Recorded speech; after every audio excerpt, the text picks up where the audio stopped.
बताइए। आज का जो प्रोग्राम हुआ, देखिए ये लड़ाई जो है हमारे ग्रामीण चिकित्सक भाई बंधु के लिए, और ये कम्युनिटी हेल्थ समागम हमने किया है, और एक जस्ट लाइक ये सोच कर किया था कि हम स्वास्थ्य मंत्री जी को बुलाएंगे और हमारे जो लंबी लड़ाई, बहुत वर्षों से जो लड़ाई रुकी हुई है, जो बहाली का, समायोजन का, ग्रामीण चिकित्सक का 2014 से 2018 में फर्स्ट बैच हुई, 2023 में सेकंड बैच हुआ, इतने 40-41 हज़ार लोग हो गए प्रशिक्षित, और आज तक इनका ट्रेनिंग हुआ, सब कुछ हुआ, लेकिन इनकी नौकरी समायोजन नहीं हुई, इनकी रेगुलेटरी नहीं हुई। इनकी रेगुलेटरी के लिए ये समागम किया गया ताकि हमारे ग्रामीण चिकित्सक भाई बंधु का कल्याण हो सके। और मैं एक डॉक्टर होने के नाते मैं दर्द समझता हूँ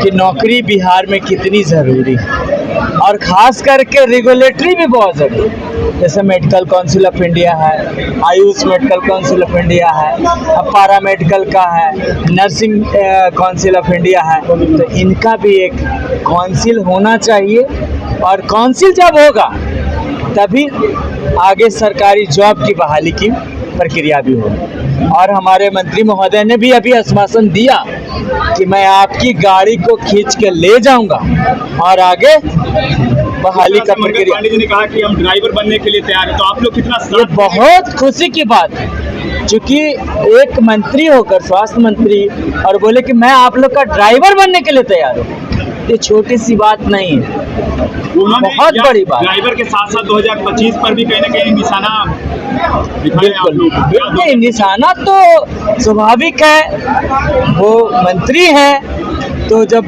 कुछ तो ऐसा बात तो इन्होंने छेड़ा, इन्होंने भी छेड़ा, जबकि हमसे बात हुई थी, ऐसी बात कुछ नहीं करना। चुनाव पहले नौकरी हो जाएगी।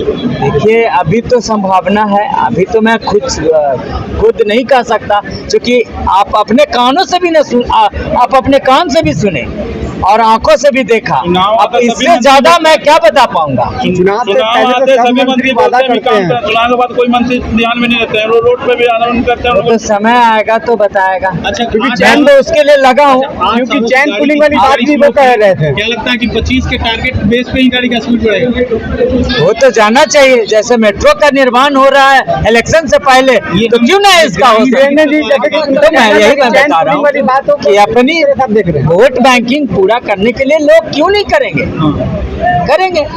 इसीलिए ये आत्मविश्वास है, पूर्ण विश्वास है, तो भी तो ये स्वास्थ्य समागम किया गया। इसी बहाने लोगों को, मंत्री जी को लाखों का तादाद दिखाना था, हजारों की तादाद को दिखाना था, और इनकी मन की बात, इनकी जुबानी बात उनके पास रखना था, इसीलिए ये स्वास्थ्य समागम किया। बिहार के विभिन्न जिलों से जिस तरह से ग्रामीण चिकित्सक यहाँ पर पहुंचे, उन लोगों को क्या कहना चाहेंगे इस समागम? मैं बिहार के 38 जिला से ग्रामीण चिकित्सक आए हुए ग्रामीण चिकित्सक को, भाई बंधु को तहे दिल से शुक्रिया अदा करता हूँ। इसी दिन का इंतजार था, क्योंकि आज तक इतनी भीड़ कभी नहीं आई। आज जो भीड़ आई, उस भीड़ में मैं बहुत खुश हूँ।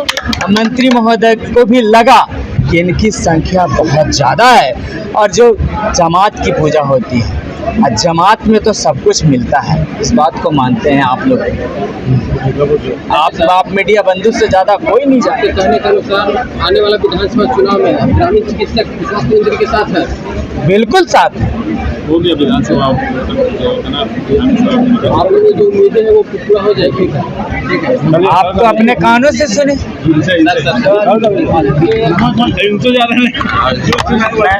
चलिए ठीक है। पांडे जी ने बोले थे,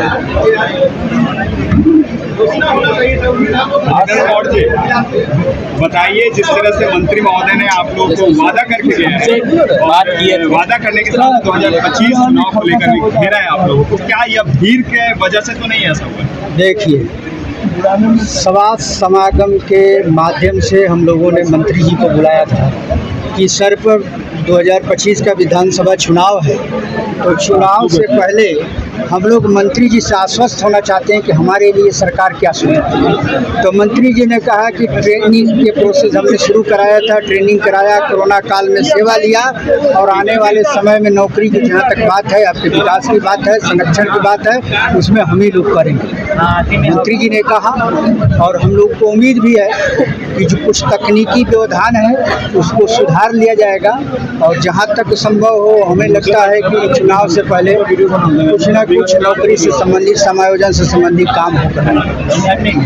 चैन पुलिंग वाली बात है, चैन पुलिंग के माध्यम से उन्होंने कहा कि काम चल रहा है और बीच में अगर सत्ता परिवर्तन होता है तो हो सकता है कि मामला अधर में लटक जाए, इसलिए उन्होंने अपनी बात को कहा।